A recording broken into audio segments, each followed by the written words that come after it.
Namun ketika orang tua itu merangkap sebagai guru, orang tua merangkap sebagai guru, orang tua pas jadi guru, maka orang tua ini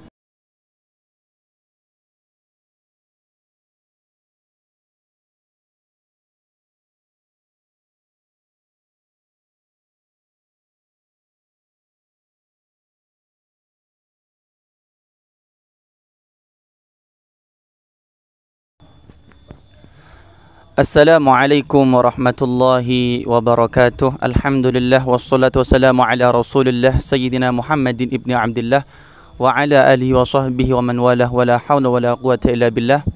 Sahabat muslimin wal muslimat dimanapun antum berada, pada pagi hari ini untuk yang pertama kalinya setelah sekian tahun saya tidak muncul sebagai pembicara. Sekarang saya muncul, orang yang mukanya kayak Tengku Wisnu, sebagaimana bisa dilihat di layar itu. Oke. Pada pagi hari ini tanpa kesiapan saya harus menjawab pertanyaan dari masyarakat via WA yang meminta saya untuk menjawab. Kemudian saya berinisiatif untuk membuat konten. Tapi yang mau saya tampilkan bukan saya sendiri, akan tapi ada orang lain. Karena orangnya belum siap, akhirnya dadakan saya harus tampil dengan terpaksa, nggak apa-apa. Mungkin bisa dijelaskan apa pertanyaannya? Ya, bismillahirrahmanirrahim. Jadi kami mendapatkan pertanyaan dari masyarakat mengenai pertanyaan yang pertama itu, perintah guru kita atau orang tua kita menurut kacamata fikih mana yang harus didahulukan? Itu pertanyaan yang pertama. Jadi kalau ada perintah orang tua atau perintah guru bertentangan, maka mana yang perlu kita dahulukan? Sebenarnya begini ya, bahwasannya kewajiban memuliakan orang tua dan guru itu adalah sama. Kita wajib memuliakan orang tua, wajib memuliakan guru. Dalam Al-Quran dikatakan dalam surah Al-Isra, wa qadha rabbuka alla ta'budu illa iyyah wa bil walidaini ihsana, al-ayah. Senang menjelaskan bahwasanya kita wajib memuliakan orang tua, tidak boleh membentak orang tua, tidak boleh berkata kepada orang tua. Karena orang tua yang menyebabkan kita hidup di dunia ini. Orang tua. Kemudian kita juga harus memuliakan guru. Karena guru telah mendidik ruhani kita, mendidik hati kita, mendidik agama kita. Akan tapi ketika ada perintah orang tua atau perintah guru bertentangan, maka mana yang perlu kita dahulukan? Begitu. Begini, ulama mengatakan tafsil. Ketika perintah itu berkaitan dengan agama, berkaitan dengan ilmu, berkaitan dengan akhirat, maka yang paling diutamakan adalah perintahnya guru. Ini kalau bertentangan ya, kata orang tua begini, kata guru begini. Kalau berkaitan dengan duniawi, berkaitan dengan pekerjaan, berkaitan dengan bisnis dan hal-hal yang duniawi yang tidak ada unsur ukhrawinya, maka lebih baik kita memilih perintahnya orang tua.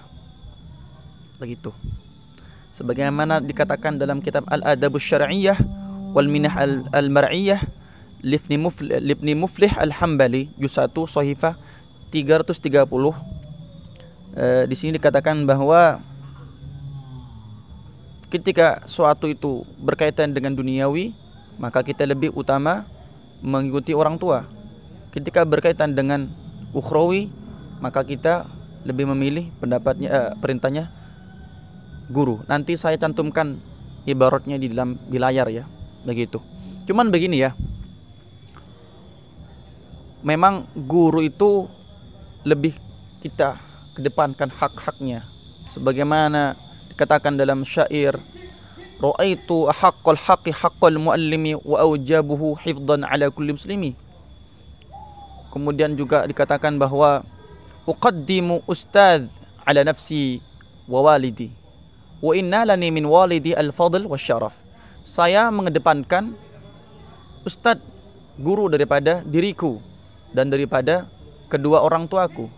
Meskipun aku mendapatkan dari orang tuaku itu keutamaan dan kemuliaan. Ala nafsi walidi. Kemudian juga dikatakan fadzaka murabbir ruh war ruh jauhar. Guru adalah pendidik ruhani, sedangkan ruhani hati, ya, ruhani adalah inti. Begitu. Wa hadza murabbil jism wal jism kasadaf. Sedangkan orang tua pendidik yang mengurus tubuh kita sehat apa enggak, bagaimana gizinya begitu. Dan tubuh itu adalah kasadaf, wadahnya jauhar, intan. Wadahnya inti atau intan, ya begitu. Wa ala kulli halin, namun ketika orang tua itu merangkap sebagai guru, orang tua merangkap sebagai guru, orang tua pas jadi guru, maka orang tua ini lebih kita kedepankan dari siapapun. Terlebih ketika beliau yang mendidik kita mulai dari abatatha hingga Al-Quran, hingga dasar-dasar ilmu nahu misalkan. Kemudian dia mondok ke pondok pesantren mana begitu, maka beliau selain guru, orang tua, maka beliau paling kita utamakan. Itu kira-kira ya, bisa dipahami. Jadi selanjutnya mengenai pertanyaan yang kedua. Jadi ada pertanyaan, bagaimana hukum seseorang yang berpuasa, lah di tengah puasa tersebut ia junub, itu bagaimana hukum puasanya? Ya, ini juga pertanyaan yang sering dilontarkan oleh masyarakat. Biasanya kalau saya ngisi di masjid-masjid, di musola-musola, banyak yang bertanya demikian. Banyak orang yang menganggap bahwa misalkan ada orang junub di malam hari, kemudian dia tidak mandi sampai siang hari, maka puasanya batal. Bahkan ada yang mengatakan juga, kalau ada orang berpuasa kemudian dia junub, maka puasanya batal sehingga dia boleh makan karena batal. Ini kesalahan besar. Tidak ada ulama yang mengatakan, setahu saya dalam mazhab Syafi'i, yang mengatakan junub itu membatalkan puasa. Yang ada itu junubnya sengaja. Tapi kalau junub sendiri enggak. Contoh junub sengaja itu jimaknya sendiri sudah membatalkan puasa. Atau melakukan hal-hal yang dapat junub, yang akan dapat mengeluarkan mani, entah dengan cara apapun, entah dengan cara pakai tangan istri atau yang lain, ini dapat membatalkan puasa. Begitu juga tidak batal puasanya ketika ada orang habis subuh, malam-malam junub sampai subuh nggak mandi, ini juga tidak batal puasanya. Akan tetapi ketika orang ini nggak mandi-mandi, berdosa kepada Allah Subhanahu wa ta'ala. Kenapa? Karena kalau dia nggak mandi, maka nggak sholat subuh, gitu kan? Orang junub nggak mandi, maka dia tidak sholat subuh. Berarti dia berdosa karena meninggalkan subuhnya, bukan karena puasanya. Gitu. Akan tapi bagi bapak-bapak, ibu-ibu yang sudah berkeluarga, ketika junub di malam hari, hendaknya sebelum masuk waktu subuh sudah suci. Kenapa? Agar puasa dimulai dengan waktu suci, bukan dimulai dengan waktu dia junub. Ini ibaratnya ada di dalam kitab banyak, mungkin kalian bawa. Ini lagi dicarikan. Mana? Bismillahirrahmanirrahim.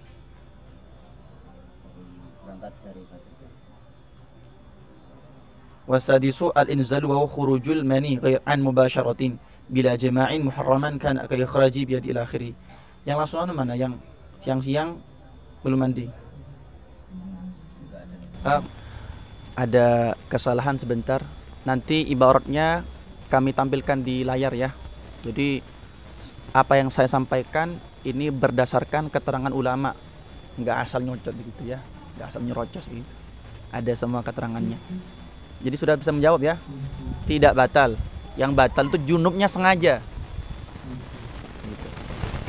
Bahkan kalau junubnya malam-malam, meskipun sengaja, malam-malam junubnya, jam 3 malam, jam 3 pagi ya, jam 2 malam, junubnya sengaja, terus dia nggak mandi sampai maghrib, nggak apa-apa itu, tapi berdosa karena tidak sholat gitu.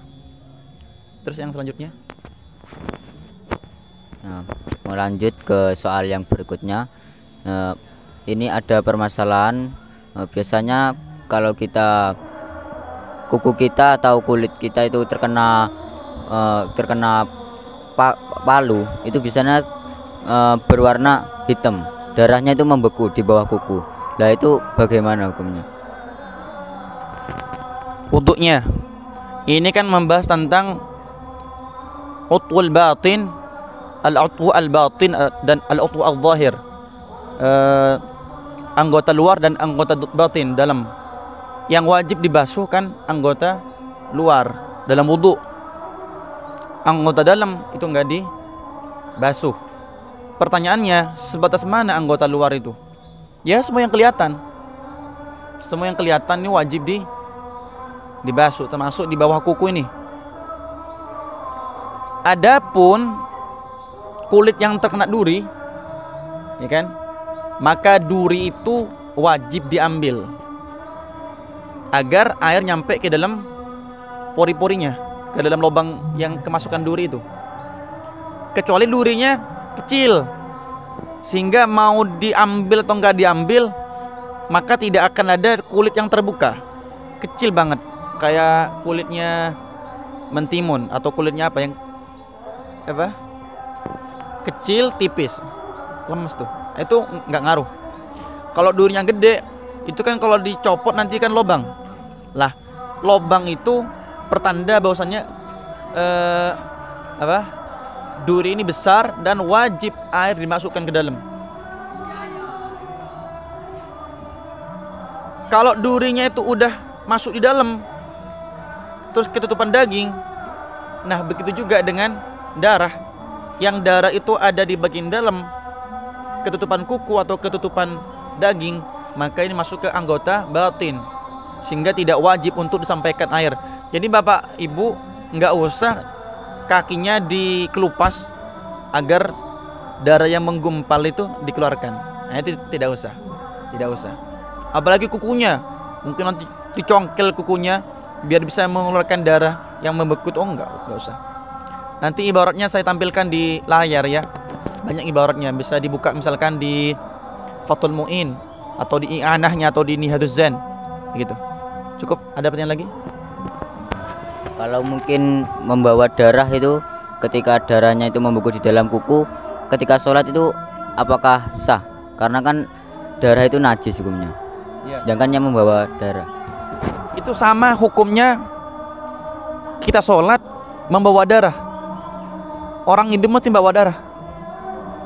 Kita sholat nih bawa darah, kalau kita gak ada darahnya mati kita. Kenapa boleh? Karena darahnya di dalam. Sama dengan darah yang ada di dalam kuku, yang ada di dalam kulit. Itu darah yang ada di dalam, itu termasuk darah yang ada di anggota batin, sehingga tidak wajib untuk kita bersihkan.